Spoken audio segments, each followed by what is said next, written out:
Hi, my name is Sandra Brocha, and this is my video for my identity story. So, as I was going through the assignments and the activities, I got to learn a little bit more about myself.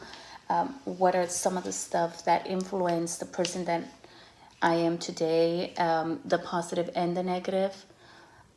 I learned about what are important people or stuff in my life. For example, when we're doing the identity web, I realized that there's 5 things that kind of make me who I am, which is my family, nature, friends, food, and hobbies.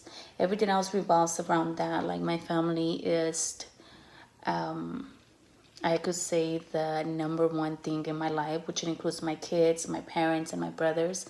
Everything sort of revolves around them when it comes to my education, the way I act, um, how I talk, how I interact with other people. Like, for example, in my culture, we tend to, I'm not going to say like not look at our elders in our eyes, but when we're speaking to someone older, we kind of like look down. It's a form of respect. And then food is a big part of my life, especially when it comes to food of my culture. Friends, it's something that it's important for me as well. But I got to learn a little bit about myself, just simple things that make me who I am. And then the next activity, which was the cultural iceberg, um, this was really interesting. I got to learn that there is surface culture that we have that everybody's able to see and kind of notices about you, like if you go to the gym, if you dress a certain way, if you're healthy, the language. But then you go into the deeper culture side, which are things that are not visible to the naked eye. Like, for example, my religion. People don't know how religious I am or how important it is in my life, how things kind of are influenced by that, like how marriage is important, how parents are important, motherhood, it's another thing. My life kind of revolves around my kids. It's a big influence of the way I act, with the people I interact, the way I am with my kids. And you got to learn, well, I got to learn a little bit about myself, and I got to learn what deep cultural is. It's just that culture was culture, but no, we have culture that people could see, and then we have stuff that are deep down that make us who we are. And then we have the next activity, which was the hidden bias. That was actually something new and interesting as I was taking these quizzes. Um, it's funny how just two little keys could make you mess up, but then it's the same, at the same time it's like a connection that your brain has that is triggered by certain stuff. I took one which was the which one was it? It was the career one. So it was just career, and then it had these things of female and male. And in my culture, we growing up, we thought like women are to stay at home and raise kids and cook and keep the house together, while the men went out to work and they provided, which was not always in a positive way, but they provided, and we just stayed home. So as I was doing that quiz, it did come out that I associate career more with male and females with family. And it's something that it was just triggered, like unconsciously. That's how I've always seen it. We grew up in a culture we grew up thinking that, okay, a woman's to stay at home and nothing else.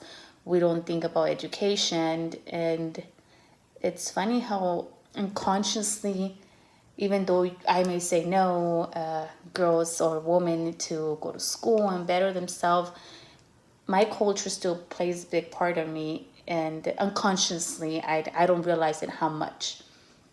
And then we have, I think that was the only one, because I took another one about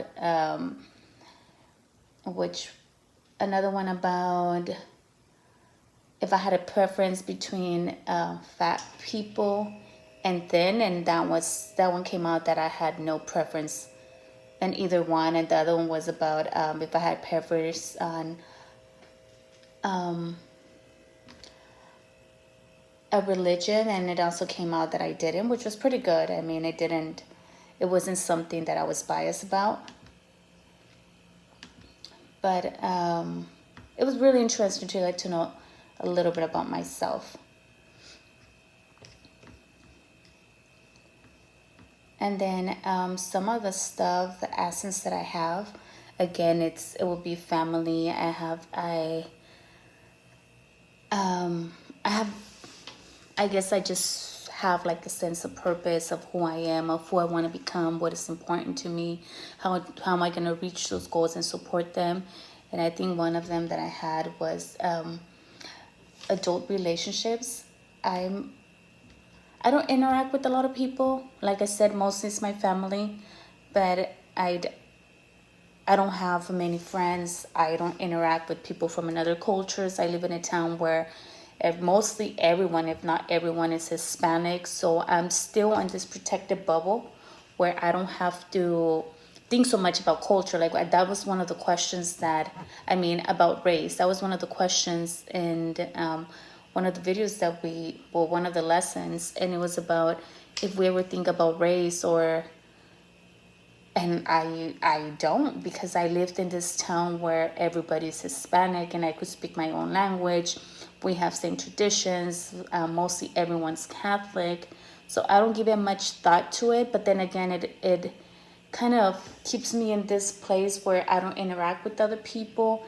And that could be bad because then that makes me biased when I do go into another town and there is different races. Like one of them was that I associate athletes with African Americans because they're just good in sports, and it's just what we grow up seeing on TV. When there is sports, most of them are African Americans. So I think living in such a small town and being surrounded by my own people from my culture, kind of has limited me to be more open-minded about other race. So I think that's something that I need to work on, interact with other people. So that was the last activity, but I got to learn a lot about myself and my bias and what makes me who I am and what influences me to take certain decisions. And that's pretty much it. It was interesting to get to learn and know some of the stuff that I didn't even think about or I didn't think I had I didn't think I had things that influenced me to make certain decisions or take certain decisions. So that is my personal identity story video. Thank you.